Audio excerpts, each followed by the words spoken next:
Time now for our weekly labor segment, sponsored by UnionJobs.com, putting people to union work. Good union jobs since 1997, the website UnionJobs.com.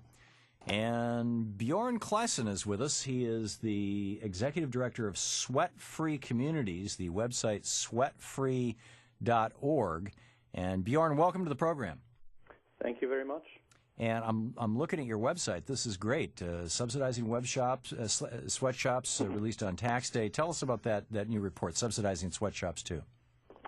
Yes, so this is a report that shows that each year our governments on all levels actually unwittingly send millions of our tax dollars to sweatshops to make uniforms and related equipment for public employees, such as police officers and firefighters. These are sweatshops outside the United States, presumably. No, not necessarily. There's one case is in the United States. There's one case from China, one from Honduras, one from Dominican Republic, a couple from Mexico. 5 countries in all. Mm-hmm. But we certainly aren't immune to poor working conditions in this country. Right. No, we haven't all the way back to the Triangle Fire in New York City. I mean, it's... By the way, I mentioned, let me just toss this in here. Today, on this day in history, there was a coal miners' strike in Colorado, in Ludlow, Colorado.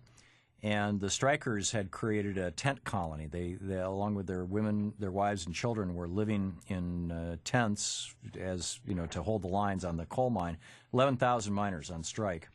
And on this day, April 20th, 1914, 2 companies of National Guardsmen, Colorado National Guardsmen, who were authorized to do so by the Rockefeller interests, oddly enough, who owned the Colorado Fuel and Iron Corporation, moved in and began firing, and 68 men, women, and children died. Not a single militiaman or private detective was ever charged with any of those crimes.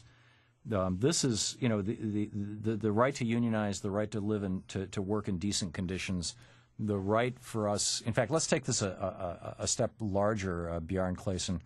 The right to dignified work that actually pays a salary on which a person can live seems to me like this should be enshrined, if it isn't already by the United Nations somewhere, as a basic right that can be enforced. Right. Well, you're absolutely right, and thank you for reminding me and the listeners about the anniversary of the coal miners' strike. I agree. These rights are enshrined as a basic right in labor law in many of the countries where we conducted research. They are enshrined in the International Labor Organization conventions.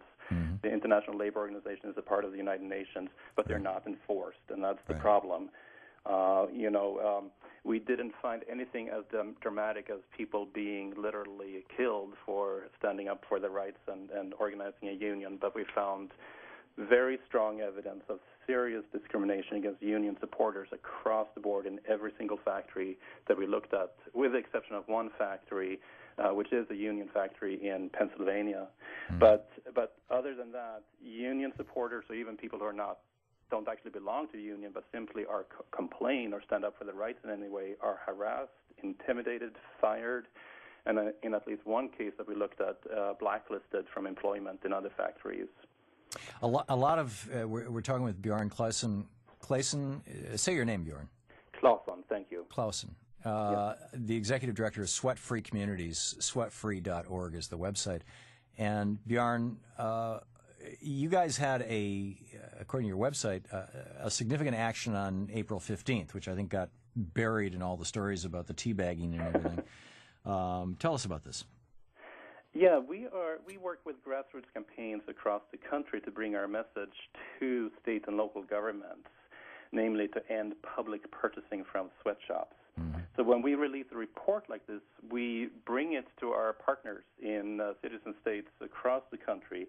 I think we had some 17 actions across the country where we jointly and simultaneously released this report, and where local grassroots coalitions were then asking of their governors, their city councilors, their county officials to read this report and to bring the findings to the attention of their vendors and ask the vendors in turn to look at these findings seriously and engage with the factories to work for improvement. So the way in which we create change is not simply by doing research and bringing these violations to public attention, but it's also through grassroots organizing. Bjorn, we have about a half a minute. You have on your website Economic Ground Zero in Bangladesh and Walmart's responsibility. Tell us about that real quick. Oh, that's a similar piece of research where we engaged with Walmart over several months, and Walmart in the end did commit to turn this factory, which makes school uniforms for Walmart, available for sale in Walmart stores, into a quote-unquote model factory. This is a case where we went public with a report, and we believe public education is very important, and Walmart ceased to communicate with us. We would like people to contact Walmart about this report and hold them accountable to what they said. Because they said they'd do it, and then they didn't, and now they're not talking? We don't know if they're doing it because they're not talking. I see. Bjorn Claessen, he is the director of sweatfree.org, the website Sweat Free Communities. Thank you, Bjorn. Thanks so much.